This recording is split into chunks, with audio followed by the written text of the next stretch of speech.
Solo el 6% de las personas que ven este canal están suscritas. Suscríbete para que puedas seguir mejorando el contenido para ti. Imagina una Europa sumida en la oscuridad, donde las campanas de las iglesias no repican para celebrar, sino para alertar de la llegada del enemigo. En aldeas aisladas, los monjes tiemblan mientras ocultan reliquias sagradas en agujeros cavados a toda prisa, con la esperanza de que los dioses del norte no las descubran. El miedo tiene nombre y rostro, hombres con hachas, ojos azules como el hielo, y un odio ancestral hacia las cruces clavadas en suelos que un día pertenecieron a los bosques paganos. Pero mientras los drácars surcaban las aguas como serpientes e incendiaban monasterios bajo la aurora boreal, una amenaza aún más antigua se arrastraba en las sombras, invisible, silenciosa, seductora, un horror que no quemaba iglesias ni decapitaba sacerdotes, sino que se alimentaba de la fe adormecida, de la carne y del espíritu, el vampiro. La pregunta que resuena a través de los pasillos del tiempo es simple, pero inquietante. ¿Por qué la iglesia temía más a los vikingos que a los vampiros? Por un lado, el enemigo palpable, bárbaro y directo, que invadía, destruía y desaparecía con una velocidad sobrenatural. Por otro, una presencia tenebrosa, susurrada solo en los rincones más oscuros de los conventos, en los diarios no canónicos de monjes aterrorizados o en los textos prohibidos encerrados en las bibliotecas del Vaticano. Los vikingos representaban la negación de la autoridad terrena de la Iglesia. Sus actos desmantelaban estructuras físicas y sociales, poniendo en evidencia la fragilidad del imperio espiritual. En cambio, los vampiros, cuando se los mencionaba, surgían como figuras aisladas, vinculadas a la herejía, al folclore campesino, como si su existencia fuera tolerada siempre que no desafiara de frente el poder eclesiástico. Pero ¿y si esa elección fuera intencionada? ¿Y si el verdadero motivo del silencio sobre los vampiros no fuera el escepticismo, sino la reverencia? ¿Y si, en los subsuelos de la fe, existiera un pacto antiguo entre la luz y las tinieblas, entre la sangre y la salvación? En este vídeo exploraremos esa historia oculta. Nos adentraremos en monasterios en llamas, criptas selladas, rituales olvidados y manuscritos tachados con símbolos que desafían la propia santidad. Descubriremos qué era lo que realmente acechaba los pasillos del Vaticano y por qué, cuando los lobos aullaban desde el norte, la iglesia temblaba más que bajo cualquier luna llena. Prepárate para un viaje en el que el terror no reside solo en lo que se dijo, sino en lo que se silenció deliberadamente. El siglo IX amaneció al ritmo de las mareas rasgadas por embarcaciones de guerra. Desde el Mar del Norte hasta la costa de Bretaña, los monjes divisaban, a lo lejos, velas triangulares pintadas con símbolos paganos. El miedo a la carne, para el clero, dejó de ser una metáfora de la lujuria o el pecado. Pasó a ser literal. Las incursiones vikingas no solo derribaban portones e incendiaban iglesias, desgarraban cuerpos, profanaban altares y dejaban tras de sí un recuerdo que ninguna hostia consagrada podría purificar. Para la iglesia, habituada a combatir enemigos invisibles, el pecado, la herejía, los demonios del alma, la aparición de los vikingos fue un choque entre lo concreto y lo espiritual. A ojos de la fe, encarnaban el caos primigenio. Llegaban como fuerzas elementales, como tormentas personificadas por la furia de los antiguos dioses del norte, figuras que ningún sacerdote se atrevía a mencionar, sin antes hacer la señal de la cruz. Los registros de la época, escritos a toda prisa por monjes refugiados, no escatimaban en detalles: brazos cercenados, cálices sagrados fundidos para acuñar monedas, cuerpos de monjas usados como trofeos. El horror vikingo era físico, real, innegable, y eso era lo que más aterraba al poder eclesiástico, porque la fe, aunque poderosa, siempre ha sido un pacto de palabras, promesas y símbolos. Contra espadas y fuego, sus rituales poco podían. Mientras los misioneros intentaban convertir a reyes germánicos, aldeas enteras eran masacradas por guerreros que creían garantizarse un lugar junto a Odín, muriendo en combate. ¿Cómo razonar con quien no teme a la muerte, sino que la ansía? ¿Cómo exorcizar a un pueblo que ve el infierno no como castigo, sino como gloria? El Papa León IV mandó reforzar las murallas de Roma. Se alzaron monasterios convertidos en fortalezas. Se ocultaron reliquias, muchas de las cuales jamás se hallaron. Surgió en ese periodo un nuevo tipo de santo, el mártir de las invasiones. Hombres y mujeres que murieron no por renunciar a la carne, sino por haberla perdido en nombre de la fe. Era como si el cielo necesitase sangre para recordar que aún tenía devotos en la tierra. Curiosamente, durante ese mismo periodo, se habla muy poco de presencias sobrenaturales. Los relatos de posesiones, apariciones o milagros disminuyen drásticamente. Es como si el miedo a los vikingos hubiera ahogado el espacio para los terrores invisibles. El foco de la Iglesia cambió. Ya no era solo el alma la que había que salvar, sino los muros que debían resistir. Pero algo más sutil sucedía. Mientras los clérigos se volvían contra los invasores nórdicos, en las regiones más remotas, lejos de los campos de batalla, comenzaron a relatarse otros horrores: cuerpos exhumados, manchas de sangre en tumbas selladas, campesinos que juraban haber visto a sus difuntos deambular por la noche. Pero esos relatos eran silenciados, desviados o reclasificados como histeria o superstición. La Iglesia necesitaba un enemigo claro, y los vikingos ofrecían exactamente eso. No había espacio para admitir terrores que no se pudieran combatir con cruzadas o catedrales. El miedo a la carne, al menos, se enfrentaba con acero y plegaria. El otro miedo, el de las criaturas que susurraban en lenguas muertas y caminaban entre los vivos, resultaba mucho más peligroso, pues no podía ser derrotado con espadas. Así, mientras los ojos de la Iglesia se volvían hacia el norte, algo más antiguo y silencioso se movía en las sombras del sur, en montañas olvidadas y valles cubiertos por nieblas perpetuas. Y allí, el enemigo era distinto, uno que nunca saqueó iglesias, pero vivió en ellas, que nunca mató monjes, pero caminó entre ellos. La carne desgarrada por los vikingos era un recordatorio brutal de la fragilidad humana, pero la sangre silenciosamente drenada por entidades que la Iglesia se negaba a nombrar. Ese era un temor que debía enterrarse, incluso si era con la propia verdad. Cuando las llamas ascendían por las torres de piedra y los vitrales estallaban como ojos santos rotos, algo más preciado que el oro se perdía: el saber oculto. Los monasterios medievales no eran solo centros de oración, sino cofres vivos de conocimiento prohibido, donde monjes copiaban manuscritos con manos temblorosas, no por devoción, sino por miedo a lo que contenían. Cada invasión vikinga dejaba un rastro de ruina, pero también un silencio inquietante. Hay crónicas menores y cartas nunca oficialmente canonizadas que relatan que ciertos monasterios no solo fueron saqueados, sino borrados. No quedó ni un cuerpo, ni una pared, ni una cruz, solo campos calcinados y la sensación de que algo antiguo había sido liberado allí. El caso del monasterio de Lindisfarne, citado siempre como la primera víctima de los invasores nórdicos, guarda detalles casi nunca revelados. Además del brutal saqueo, en el margen de un códice sobreviviente al fuego se lee: «Las puertas se abrieron desde dentro», una frase enigmática que insinúa que los propios monjes, quizá influenciados por fuerzas que ni siquiera comprendían, permitieron el paso de los bárbaros. O peor aún, algo había entrado antes que ellos. Otro ejemplo ignorado es la desaparición del Scriptorium de Glendalough, en Irlanda. Al ser atacado por vikingos, no se registró resistencia ni batalla.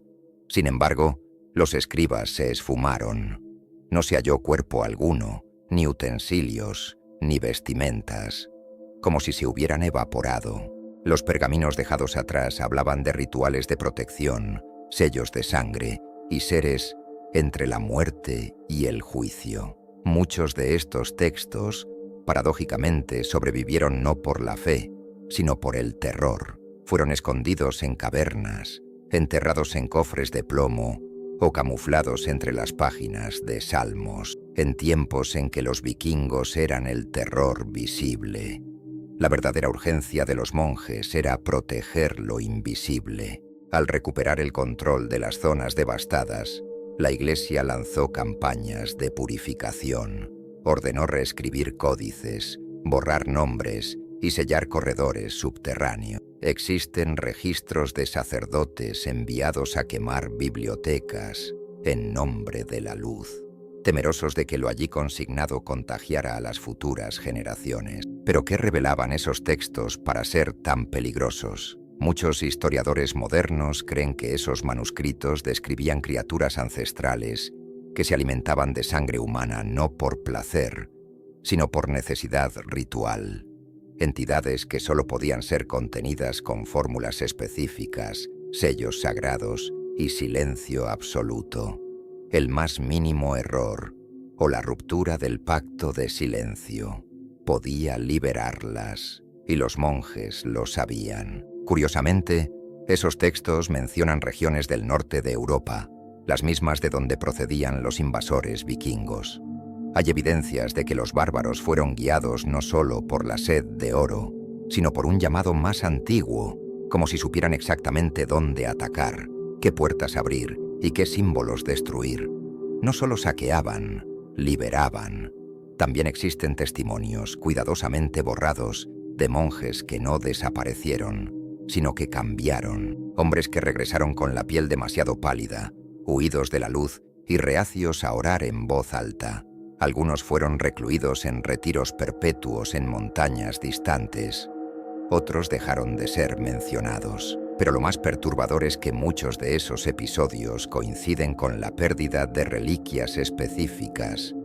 Cálices de plata con inscripciones en lenguas olvidadas, fragmentos de huesos no atribuidos a santo alguno y pergaminos con liturgias prohibidas por la Iglesia oficial. Era como si, entre las cenizas, alguien recogiera piezas para un ritual mayor, algo que necesitaba el caos vikingo para completarse.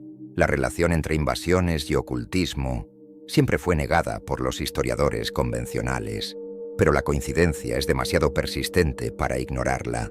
Donde iban los vikingos, los monjes desaparecían. Donde se esfumaban los monjes, surgían rumores de rituales. Y donde había rituales, los textos hablaban de entidades que bebían la esencia de los vivos.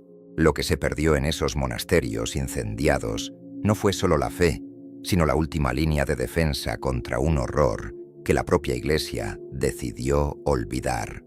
En la tradición cristiana, la sangre siempre tuvo un significado sagrado, símbolo del sacrificio supremo, de la redención mediante el dolor y de la promesa de vida eterna. La sangre de Cristo, derramada en la cruz, se convirtió en el vino consagrado para la comunión. Cada gota evocaba el amor divino y la entrega total. Pero no todos veían la sangre igual. Para los pueblos nórdicos, la sangre representaba poder bruto, esencia vital y moneda espiritual. En los rituales dedicados a Odín, el padre de todos, se ofrecía como llave al mundo de los muertos y de los dioses. No buscaban redención en el sufrimiento, sino fuerza mediante la entrega de la propia carne. Sacrificios animales y en ocasiones humanos se realizaban bajo árboles sagrados, donde los cuerpos colgaban como ofrendas vivientes. El martirio cristiano aspiraba a purificar. El culto nórdico pretendía transformar. Y es en ese choque de simbolismos donde yace un detalle aterrador. En muchas aldeas atacadas por vikingos, no solo morían monjes, sino que dejaban sus cuerpos dispuestos según patrones rituales, con cortes precisos, drenaje de sangre y símbolos grabados en el pecho. No era simple brutalidad, sino liturgia, relatos posteriores, recogidos por misioneros que osaron volver a los lugares de invasión, describen altares improvisados de huesos, cálices de plata cristiana usados en ceremonias paganas e inscripciones en runas con nombres desconocidos para la erudición eclesiástica.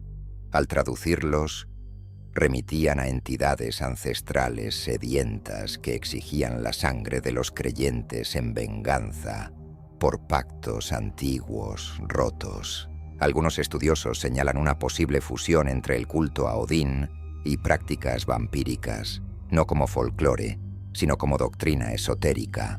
La figura de Odín, un dios que se sacrifica en un árbol para obtener conocimiento, recuerda inquietantemente a Cristo crucificado. Pero a diferencia de Jesús, Odín se cuelga por sí mismo, se mutila y regresa no como salvador, sino portador del secreto del poder. Es el arquetipo del iniciado que bebe su propia sangre y atraviesa el umbral entre mundos. En ciertos círculos esotéricos medievales surgieron manuscritos que describen rituales de absorción de sabiduría mediante la sangre, un conocimiento transmitido no por palabras, sino por esencia vital, seres que se alimentaban no solo del cuerpo, sino de la memoria encerrada en la sangre.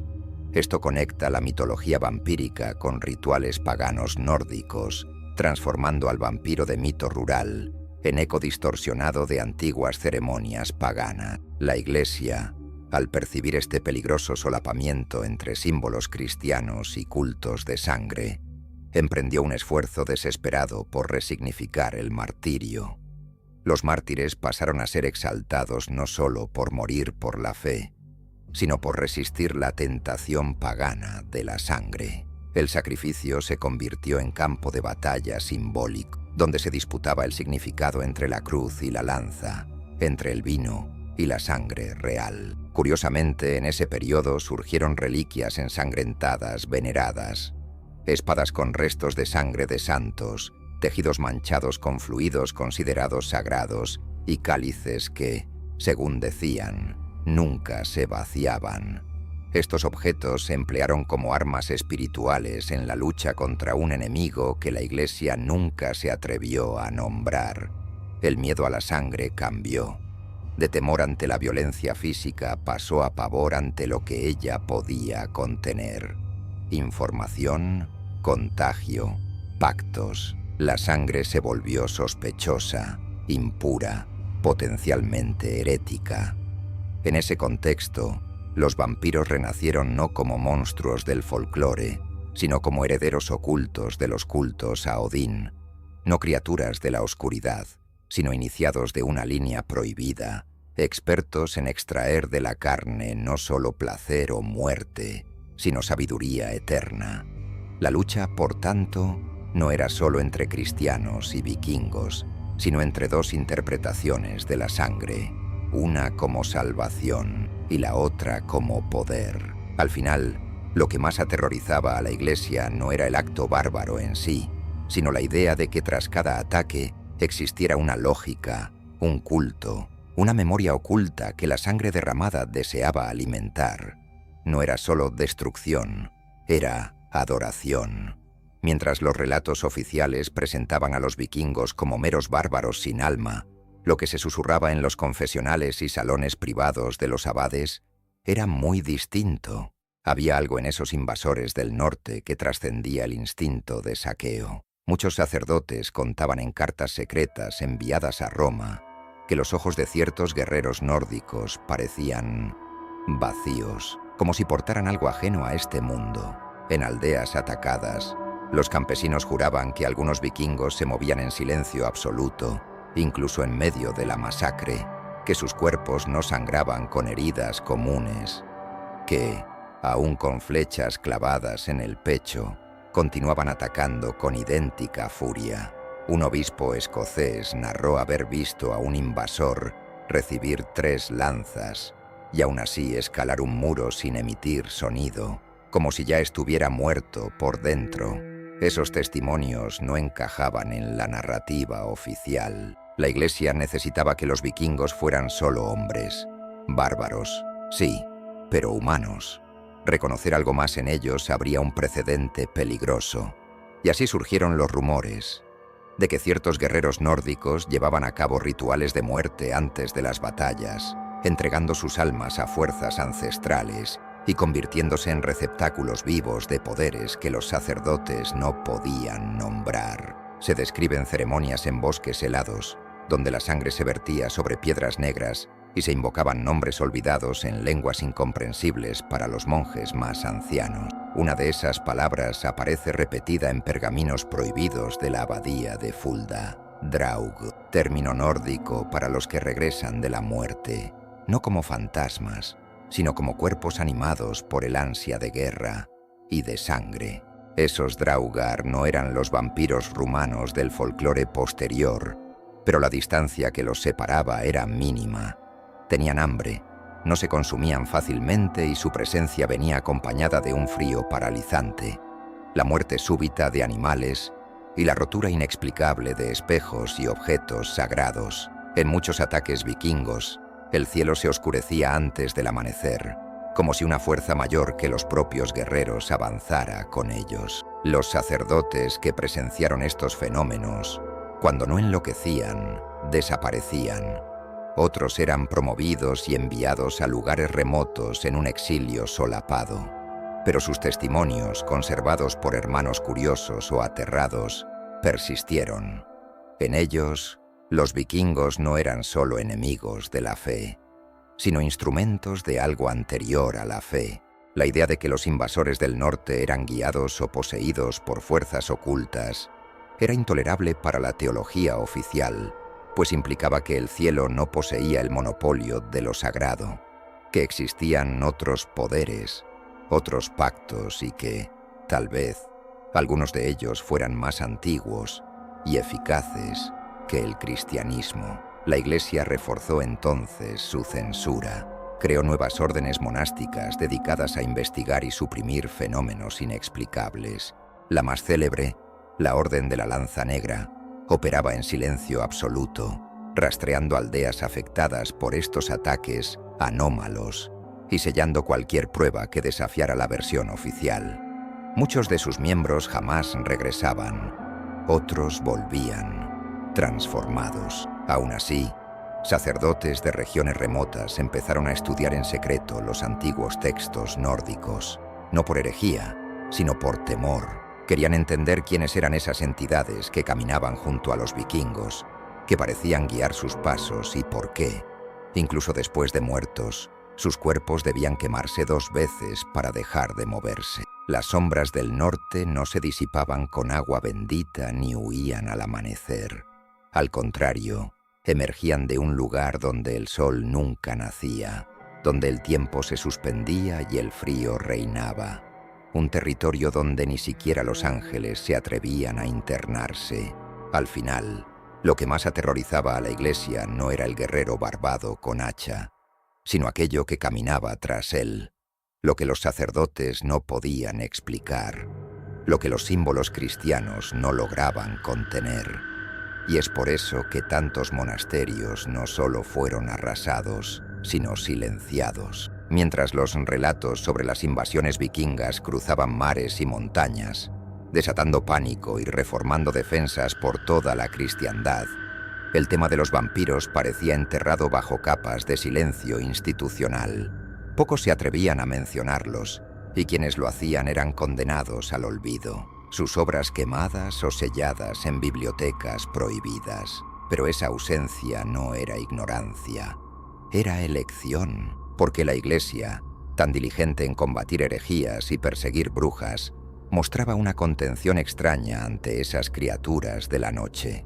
La respuesta quizá no resida solo en la censura, sino en algo aún más perturbador, la reverencia. En las regiones del este europeo, donde las leyendas vampíricas persistían, los sacerdotes evitaban nombrar a los muertos que regresaban. En confesiones recogidas en aldeas de Valaquia y Transilvania, la consigna era siempre la misma: rezar y callar. El silencio era la principal defensa. No había exorcismos públicos ni hogueras.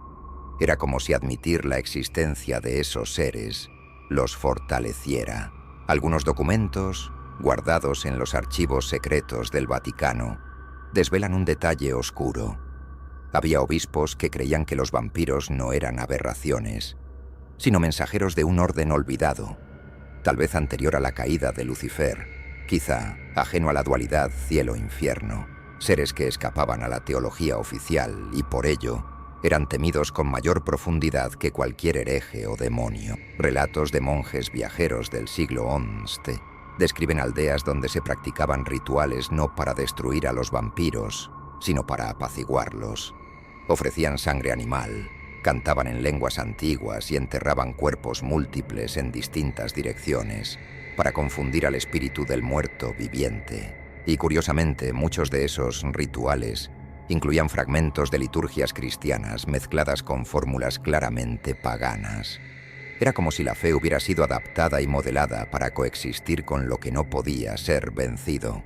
La Iglesia, al descubrir tales prácticas, no enviaba ejércitos, sino estudiosos, sacerdotes inquisidores silenciosos, autorizados para quemar, ocultar o reinterpretar los rituales según conviniese. Esos hombres jamás hablaban de lo que encontraban. Sus anotaciones, cuando se han conservado, están escritas en códigos y lenguas muertas, protegidas por sellos mágicos y bendiciones invertidas, algo que no se ve contra ninguna otra criatura mítica. Esto revela no solo miedo, sino respeto. También hay indicios de encuentros directos. Un diario atribuido al cardenal Benedetto Malvasia, del siglo XIII, menciona un consejo celebrado en una cripta de las montañas de Bohemia. El texto insinúa que representantes de la Iglesia se reunieron con los antiguos, una estirpe de seres que custodian el equilibrio de la oscuridad y exigen no sangre, sino silencio. A cambio, prometían mantenerse lejos de las ciudades sagradas. El documento termina con una única frase repetida 3 veces. Ellos nos preceden, ellos nos observan, ellos nos juzgan. Esa supuesta alianza, jamás confirmada oficialmente, explicaría por qué los vampiros nunca fueron objetivo de una cruzada, mientras templarios e inquisidores perseguían cátaros, brujas e incluso alquimistas. Los muertos vivientes que deambulaban de noche quedaban al margen, como si, en el juego de poder y fe, existiera un pacto tácito. Nosotros no hablamos de vosotros, y vosotros no habláis de nosotros. Pero había excepciones. En ciertas abadías aisladas, monjes valientes o temerarios intentaron documentar la verdad. Uno de ellos fue Fray Alberic, un benedictino que escribió De Sanguine Antiquo, un tratado sobre criaturas que se alimentaban de la esencia humana. El texto, luego considerado maldito, afirmaba que los vampiros eran los primeros sacerdotes, cuya misa se celebraba con sangre verdadera. Describía rituales nocturnos en los que el vino se sustituía por sangre humana, y los himnos por cánticos que hacían llorar a las piedras. Ese libro fue condenado al fuego, pero sobrevivieron copias, guardadas por órdenes disidentes, como los custodios del velo, monjes que creían que ocultar la verdad era el verdadero pecado. Para ellos, el silencio de la Iglesia no era protección, era sumisión. Así, lo que al principio parecía mera censura se revela, en una perspectiva más sombría, como reverencia. La Iglesia no hablaba de los vampiros porque, en el fondo, los reconocía como parte de un pacto primordial, una red de fuerzas con las que no se negocia sin consecuencias, y quizá, en algún momento olvidado por la historia, fue salvada por ellos. La pregunta entonces no es por qué el Vaticano silenció sobre los vampiros, sino qué habría pasado si hubiera hablado. Mucho antes de que Bram Stoker convirtiera el nombre de Drácula en sinónimo de vampiro, la figura histórica de Vlad Trsto, príncipe de Valaquia, ya habitaba las pesadillas de la Europa cristiana. Conocido como Vlad el Empalador, su fama trascendía la de un mero guerrero cruel. Era símbolo de algo más antiguo, más visceral, más perturbador de lo que cualquier cruzada o rito de exorcismo podría explicar. Vlad nació en una tierra donde las fronteras entre vivos y muertos eran difusas. Transilvania, rodeada de bosques espesos, montañas envueltas en niebla y valles olvidados, era famosa no solo por resistir a los otomanos, sino también por sus leyendas ancestrales, historias de criaturas nocturnas, muertos inquietos y linajes malditos en lugar de corona. Vlad creció en ese caldero de fe y superstición, entre monasterios ortodoxos y aldeanos que aún enterraban a sus muertos con monedas de plata en la boca. Su padre, Vlad II, formaba parte de la Orden del Dragón, una fraternidad secreta fundada bajo el auspicio del Sacro Imperio Romano Germánico para defender a la cristiandad contra el Islam. Pero en las sombras, esa orden también estudiaba textos prohibidos, lenguas arcanas y los límites entre la vida y la muerte. Algunos afirmaban que el dragón de su blasón no era mero símbolo, era un sello ancestral, legado de un pacto con fuerzas subterráneas de la Europa oriental. Vlad III creció entre guerras y sombras. Al asumir el trono de Valaquia, gobernó con puño de hierro y alma de acero. Empalaba a sus enemigos con precisión casi ceremonial. Relatos hablan de bosques enteros formados por cuerpos ensartados, donde el viento hacía resonar los huesos como campanas profanas. Pero hay un detalle que pocos mencionan. Elegía fechas concretas, vinculadas a antiguos calendarios lunares, para llevar a cabo esas matanzas, como si obedeciera un ritmo más allá de lo humano, ritualístico. La Iglesia, en principio, condenó su crueldad. Sin embargo, curiosamente, nunca lo excomulgó. Al contrario, existen cartas intercambiadas entre Vlad y altos prelados del Vaticano, en las que el príncipe es calificado de guardián de las fronteras de la fe. Algunos documentos aluden veladamente a su capacidad de repeler las tinieblas con las propias tinieblas. Esto plantea una pregunta incómoda. ¿Usaría la Iglesia a Vlad como escudo no solo contra los turcos, sino contra algo aún más antiguo? Hay indicios de que Vlad poseía manuscritos olvidados, traídos por cruzados o saqueados de monasterios en ruinas. Uno, titulado Liber Noctis, describía rituales de prolongación de la vida mediante la absorción simbólica de la esencia vital, la sangre. Los campesinos juraban que no envejecía, que sus ojos brillaban en la oscuridad y que jamás era visto a plena luz del día. Rumores, quizá, pero asombrosamente coherentes con descripciones de otras figuras ocultas en la historia eclesiástica. Lo más perturbador es que, tras su muerte, el cuerpo de Vlad desapareció. Oficialmente quedó sepultado en el monasterio de Snagov, pero excavaciones posteriores no hallaron nada más que piedras agrietadas y un sarcófago vacío. Circulan rumores de que el Vaticano envió agentes a sellar algo allí, o incluso a trasladarlo, no como reliquia, sino por precaución. La leyenda de Drácula surge siglos después, pero se asienta en un temor ancestral muy real. Stoker, al concebir su novela, tuvo acceso a documentos raros en bibliotecas europeas, muchos con símbolos similares a los de grimorios medievales. Llegó a confesar que soñaba con fortalezas cubiertas de niebla y ojos que lo vigilaban tras los muros. El vínculo entre Vlad y los vampiros no es mera ficción literaria, es místico, político, religioso.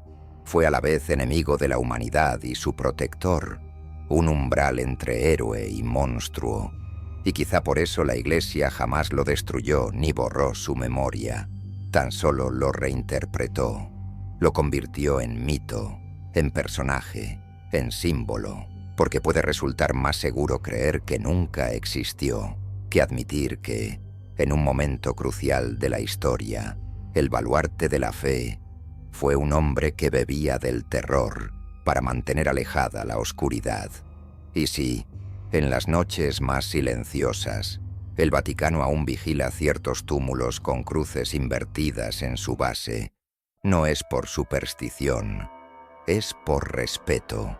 Bajo el mármol sagrado de las grandes catedrales, bajo los altares donde la llama de las velas nunca se extingue, Existen corredores no reflejados en ningún plano, túneles excavados siglos atrás, reforzados con bloques de piedra traídos de tierras donde la muerte tiene otros nombres y el tiempo otros ritmos. En esos subterráneos ocultos, el Vaticano conserva lo que no puede quemarse, lo que no debe mencionarse en homilías, lo que ni siquiera los inquisidores se atrevieron a destruir, reliquias de sangre y sarcófagos vacíos. A lo largo de la Edad Media, a medida que las leyendas de criaturas nocturnas se mezclaban con el temor a las invasiones bárbaras, la Iglesia empezó a recoger ciertos objetos, no para culto público, sino para aislamiento y estudio silencioso. Entre los hallazgos en monasterios saqueados y aldeas devastadas, figuraban fragmentos de huesos sin correspondencia con especie alguna, crucifijos deformados por el toque de algo que los detestaba y, sobre todo, ataúdes de madera negra con inscripciones en lenguas muertas. Algunos de esos féretros carecían de cuerpo, pero contenían restos resecos que parecían carne humana mezclada con tierra, sangre coagulada y artefactos simbólicos. Monedas de plata en lugar de ojos, estacas empapadas en vino y amuletos confeccionados con dientes humanos cosidos con hilos de oro. Evidencias de que no se trataba de entierros comunes, sino de sellos, de prisiones, desesperados intentos por mantener lo que había dentro, confinado. Los registros supervivientes detallan que esos sarcófagos provenían siempre de lugares muy concretos: los Balcanes, la selva negra germánica y los valles sombríos de Transilvania. Llegaban acompañados de informes de pestes repentinas, muertes inexplicables y sacerdotes que desaparecían tras realizar ritos de purificación. El Vaticano los almacenó en compartimentos secretos bajo la Basílica de San Pedro, accesibles solo a una orden que ni siquiera figura en los organigramas eclesiásticos: los vigías del sepulcro. Esos hombres, pocos, entrenados y bajo voto de silencio perpetuo, vigilan las reliquias y mantienen activos los sellos. La tradición cuenta que algunos objetos requieren rebautizarse en cada solsticio de invierno con una fórmula sagrada jamás escrita, transmitida solo por susurros entre los miembros de la orden. Dicen otros que ciertos ítems deben mojarse con sangre humana cada generación para no resecarse del todo y despertar. Entre las piezas más temidas está el cáliz de los Cárpatos, una copa tallada en hueso, hallada en el altar de un monasterio abandonado, con inscripciones que cambian según la fase lunar. La leyenda sostiene que quien beba de ella no muere, pero tampoco vive. Está encerrada en 7 cajas, cada una sellada con cera negra y oraciones extraídas de textos apócrifos. Otro objeto inquietante es el velo de Antemo, un trozo de lino ensangrentado, supuestamente procedente del cadáver de un santo que jamás falleció. Expuesto a la luz del alba, el tejido emite un resplandor rojizo y, dicen, ciertas palabras en arameo aparecen y desaparecen en su superficie, como si alguien escribiera al otro lado, pero los ataúdes son el mayor enigma. Algunos están cerrados con cadenas bendecidas y sellos de plomo. Otros, curiosamente, yacen abiertos, aunque nadie se atreve a tocarlos. Un manuscrito de los archivos secretos narra que, en 1465, un joven clérigo intentó examinar uno. Lo hallaron 3 días después, de rodillas, con los ojos arrancados y una sonrisa tallada con navaja en sus labios. Murmuró solo una frase: «La tumba respira». Circulan rumores entre teólogos renegados y monjes desertores de que esos sarcófagos pertenecen a una estirpe olvidada de seres que acompañaron a los primeros mártires, que siguieron la expansión de la Iglesia no como adversarios, sino como guardianes, criaturas no destinadas a someter a los hombres, sino a preservar un equilibrio que ni siquiera los ángeles comprenden. Y tal vez por eso el Vaticano jamás los destruyó. No son vestigios de un pasado oscuro, sino piezas vivas de un juego aún en curso, Cada reliquia, cada ataúd, cada símbolo sellado con sangre y silencio, recuerda que hay cosas que ni la luz de Cristo puede disipar por completo. Cosas que aguardan, que escuchan, que sueñan bajo las criptas. Y cuando el sello se debilite, ¿quién tendrá el valor de abrir la tumba que respira? A primera vista parece contradictorio. La misma Iglesia que persiguió herejes con fervor incansable, que condenó desviaciones doctrinales con hogueras y excomuniones, mostraba una extraña tolerancia ante el horror sobrenatural, mientras las posesiones demoníacas se investigaban, juzgaban y divulgaban para demostrar la presencia del mal, y con ello, la necesidad de la fe. Las historias de vampiros y muertos andantes solían quedar en silencio. ¿Por qué? La respuesta no reside solo en la teología, sino en el poder. El miedo, cuando se controla, es arma. Moldea conductas, refuerza creencias y justifica medidas extremas. La Iglesia comprendió pronto que el terror sobrenatural podía domesticarse, convertirse en símbolo. Las posesiones y milagros eran dos caras de la misma moneda. Lo invisible actuando sobre el mundo para validar el discurso de la fe. Pero los vampiros no encajaban en esa narrativa oficial. No se convertían con la luz, no huían ante el crucifijo. Y, peor aún, a menudo empleaban símbolos sagrados como protección o trampa. Eran impredecibles, híbridos de santo y monstruo. Hay relatos que aseguran que algunos vampiros recitaban pasajes de las Escrituras, hablaban lenguas sagradas y conocían rituales cristianos con más destreza que los propios sacerdotes. ¿Cómo combatir algo que domina la fe mejor que quienes la predican? Así, el horror sobrenatural común, demonios, brujas, apariciones, se incorporó al discurso oficial, mientras los vampiros y criaturas afines quedaban al margen. Esa omisión, paradójicamente, actuaba como protección. Al no nombrarlos, la Iglesia preservaba su aura de sacralidad. Dejó que circularan en los límites del imaginario popular, controlándolos sin necesidad de enfrentarlos. Pero esa estrategia de silencio también constituía una confesión implícita. Existían fuerzas con las que ni el Vaticano se atrevía a lidiar abiertamente. En regiones alejadas del centro de poder, donde la autoridad papal era menos férrea, obispos y sacerdotes entablaron relaciones más ambiguas con esos seres. Muchos rituales campesinos para protegerse de vampiros fueron tolerados o incluso impulsados, siempre que no amenazaran la estructura eclesiástica. Se consideraban tradiciones locales, susceptibles de interpretación folclórica. En tiempos de peste, hambruna y guerra, la presencia de un mal invisible resultaba útil. La muerte súbita de un niño, la desaparición de ganado, la locura repentina de un anciano se atribuían a fuerzas oscuras, desviando la responsabilidad de la Iglesia o de los señores feudales. El vampiro se convirtió en chivo expiatorio invisible, siempre al acecho, pero jamás convocado ante la luz. También existen registros de cultos secretos dentro del propio clero, integrados por monjes y sacerdotes, que creían que ciertos terrores añejos no eran enemigos de la fe, sino manifestaciones más profundas de una verdad espiritual. Para esos hombres, la sangre no era solo símbolo del sacrificio cristiano, sino vehículo de memorias, puente entre eras y planos de existencia. Esos grupos, a menudo autónomos, buscaban contacto con lo que denominaban los viejos santos, entidades anteriores a los mártires oficiales, guardianes de portales entre el mundo de los vivos y los dominios de la eternidad. Pensaban que los vampiros no eran solo depredadores, sino centinelas, verdugos y tal vez mensajeros. En ese escenario, la tolerancia de la Iglesia ante lo sobrenatural se revela como una decisión política y espiritual. Combatir lo invisible exige más que espadas y oraciones. Requiere comprensión, negociación, a veces sumisión.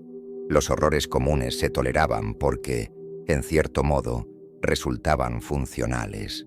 Alimentaban la fe sin desafiar su jerarquía. Pero los vampiros quebrantaban la narrativa lineal de la salvación. No morían, no se redimían, no se humillaban. Eran eternos, libres y, sobre todo, conscientes. Por eso, fueron silenciados, no destruidos. Mientras tanto, la gente seguía poniendo granos de sal en los alféizares, dibujando cruces invertidas en los graneros y susurrando nombres prohibidos al pie de la cama de los enfermos, no por dudar de la fe, sino porque sabían que existía algo más, algo que camina de noche, en el filo entre mito y miedo, y que, al ser ignorado, susurra con más fuerza. Se habla mucho de las cruzadas como campañas para reconquistar Tierra Santa a los infieles, pero pocos exploran una guerra anterior y silente, librada no con estandartes papales ni templarios, sino con hachas rúnicas y dracars, surcando la niebla del Mar del Norte, las cruzadas vikingas, no contra Jerusalén, sino contra los símbolos sagrados y profanos del cristianismo. Una guerra de sombras, cuyo fin no era ocupar territorios, sino borrar memorias y profanar pactos arcanos. Para los nórdicos, los monasterios cristianos no eran meras fortalezas de fe, sino fuentes de una magia que amenazaba a las fuerzas ancestrales que adoraban. No saqueaban sin rumbo. Hay pruebas de ataques planificados contra lugares donde se custodiaban reliquias específicas, objetos que, para la tradición cristiana, encerraban fragmentos del poder divino, pero que, para los invasores, eran sellos sobre algo que jamás debió permanecer encarcelado. En ciertas zonas de Bretaña e Irlanda, los golpes vikingos seguían patrones ritualísticos: destrucción de altares, inversión de cruces y uso de sangre de sacerdotes en inscripciones rúnicas en los muros sagrados, sugiriendo un propósito simbólico detrás de la violencia. Era como si pretendieran desbautizar el terreno, cortando los lazos espirituales impuestos por una fe invasora. Lo que muchos no advierten es que para esos guerreros, la Iglesia representaba más que dominación extranjera. Era amenaza espiritual. El cristianismo había suprimido cultos milenarios, quemado bosques sagrados, destruido estelas rúnicas y prohibido lenguas y mitos con siglos de antigüedad, mucho antes de que el latín se impusiera como idioma de la salvación. Los vikingos no se limitaron a la resistencia violenta, combatiendo con sus propios rituales.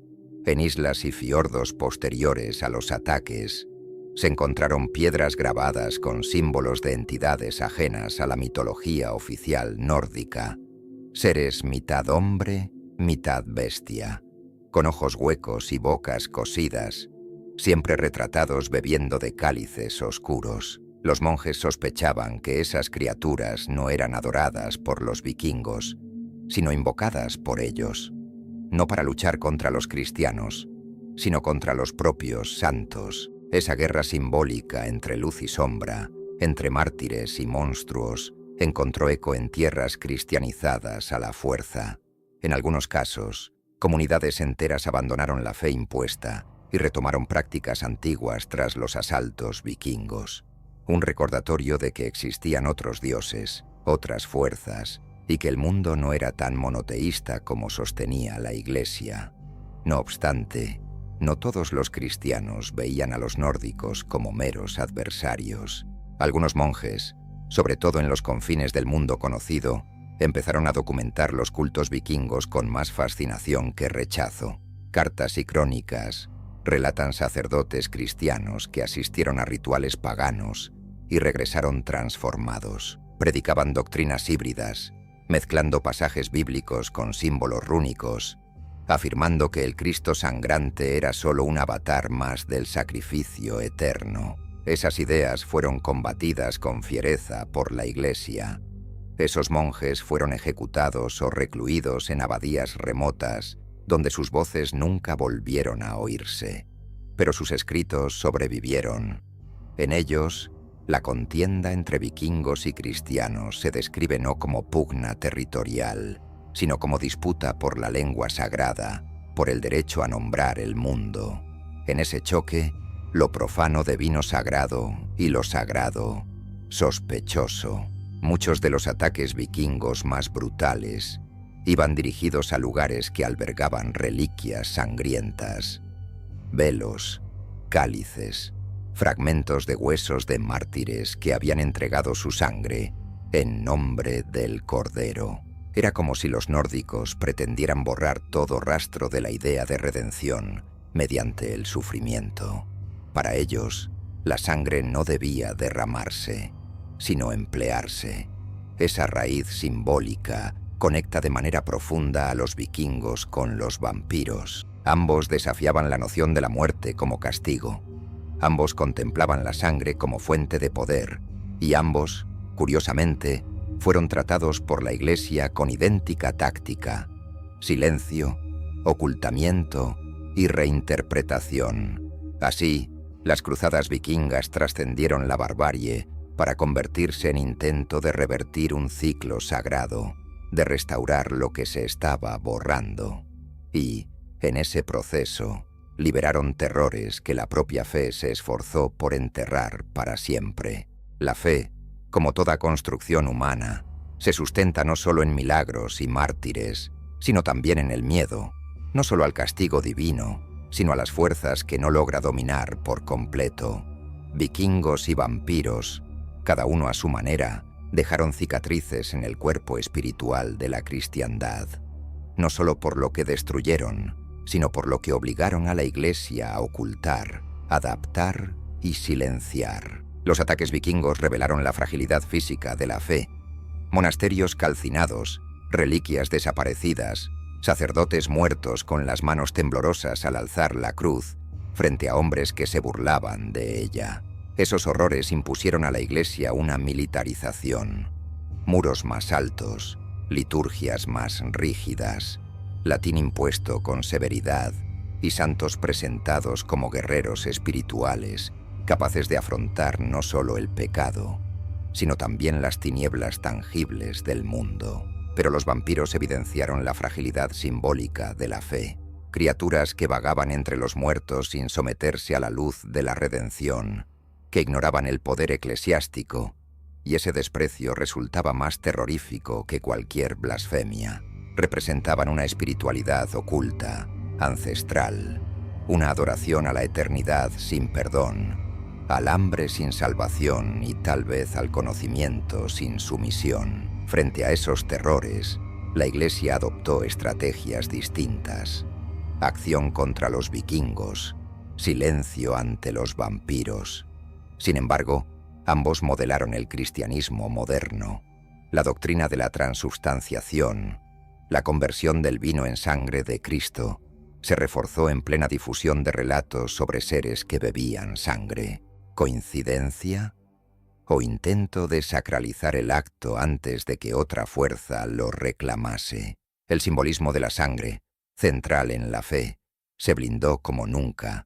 Cada hostia consagrada, cada gota de vino quedó rodeada de rituales para protegerla de lo profano. El temor de que la sangre fuese usada en su contra resultó tan poderoso como la fe en su purificación. Además, el mito de los muertos que regresan obligó a la Iglesia a revisar su teología de la resurrección. La vuelta de Cristo, los cuerpos glorificados de los justos, el juicio final. Todo tuvo que separarse de los terrores nocturnos que acechaban aldeas y monasterios. Así nacieron tratados, bulas y sermones que subrayaban que solo Dios puede devolver la vida. Cualquier otro retorno es maldición. Pero la huella no se limitó a la teología. En la arquitectura, el mal dio forma a catedrales y monasterios. Las gárgolas de estilo gótico no eran meros adornos, sino guardianas, criaturas monstruosas que protegían contra horrores mayores. Sus ojos pétreos vigilaban las tinieblas exteriores, subterráneos reforzados no para atesorar riquezas, sino para encerrar lo indecible. Litúrgicamente, oraciones completas desaparecieron, exorcismos antiguos fueron reemplazados por fórmulas más suaves, y himnos que aludían a los que andan de noche fueron suprimidos de los salterios. Era como si la Iglesia reescribiera su liturgia para defenderse no solo del pecado, sino de la memoria de quienes la habían desafiado. Esa remodelación del sagrado forjó una devoción más cautelosa, defensiva, una espiritualidad que prefería el olvido de lo invencible. Renunció al enfrentamiento en favor del silencio y, a cambio, consiguió una paz inquieta. Hoy, muchos de los símbolos que asociamos al cristianismo, el cáliz, el velo, la sangre, la cruz, llevan en sí ecos de esa guerra no declarada. Son al mismo tiempo escudos y cicatrices, huellas de un tiempo en que la fe tuvo que encarar terrores venidos tanto del norte helado como de las entrañas oscuras de la tierra, y quizás de su propio interior. El legado de vikingos y vampiros es esa tensión permanente entre sagrado y profano, entre lo que se puede nombrar y lo que solo debe inspirar temblor. Y esa tensión late aún bajo los altares, entre cánticos e incienso, en la mirada pétrea de los santos esculpidos en piedra, como si la Iglesia, en lo más hondo, siguiera recordando, vigilando y aguardando el día en que ellos regresen. A lo largo de esta odisea hemos buceado en los entresijos de una historia silenciada, o peor, deliberadamente ocultada. Comprendimos que el terror medieval no solo se tejía con monstruos boscosos o demonios de códice, sino con aquello que la propia fe temía pronunciar. Los vikingos, con sus hachas y cantos de guerra, devastaban monasterios como quien rompe antiguos sellos. No habían venido solo por botín, sino por venganza espiritual, para rescatar lo sepultado antes de que la cruz dominase Europa. ¿Y los vampiros? Nunca irrumpieron en manadas, sino que caminaron furtivos, con ojos que trascendían tiempo y muerte. Fueron tratados no como adversarios, sino como enigmas, nunca enfrentados con el fervor dedicado a las brujas, ni objeto de cruzadas, tolerados, estudiados, relegados al silencio, la forma más profunda de reverencia disfrazada de negación. Al fin, que aterra más a una institución edificada sobre dogmas, aquello que escapa a su doctrina. Los vampiros quebrantaban la lógica del pecado y la redención. Eran el reflejo oscuro de la promesa de la vida eterna, el hereje perfecto no por lo que decían, sino por existir. Mientras tanto, los vikingos fueron el martillo que partió el cuerpo de la Iglesia, y los vampiros, el veneno que carcomió su alma. Ambos legaron un eco que perdura. En cada símbolo, en cada rito, en cada silencio que se ha guardado por siglos, hay huellas de esas fuerzas. Las cruces se fortalecieron, los ritos se resguardaron, los nombres se borraron de los libros, pero no de la memoria. Y la pregunta que nos guió, ¿por qué la Iglesia temía más a los vikingos que a los vampiros? Quizás tenga una respuesta inquietante. A los primeros podía enfrentarlos con espada y fe, y a los segundos solo con silencio. El verdadero terror no grita, sino que susurra, no destruye, sino que perdura, y quizá, en algún archivo olvidado del Vaticano, aún exista la prueba de que hay guerras que no se vencen, solo se sellan, a la espera de un día en que despierten. Las respuestas que buscas están en las preguntas que nadie osa formular. Hasta el próximo Inmersión en lo Prohibido.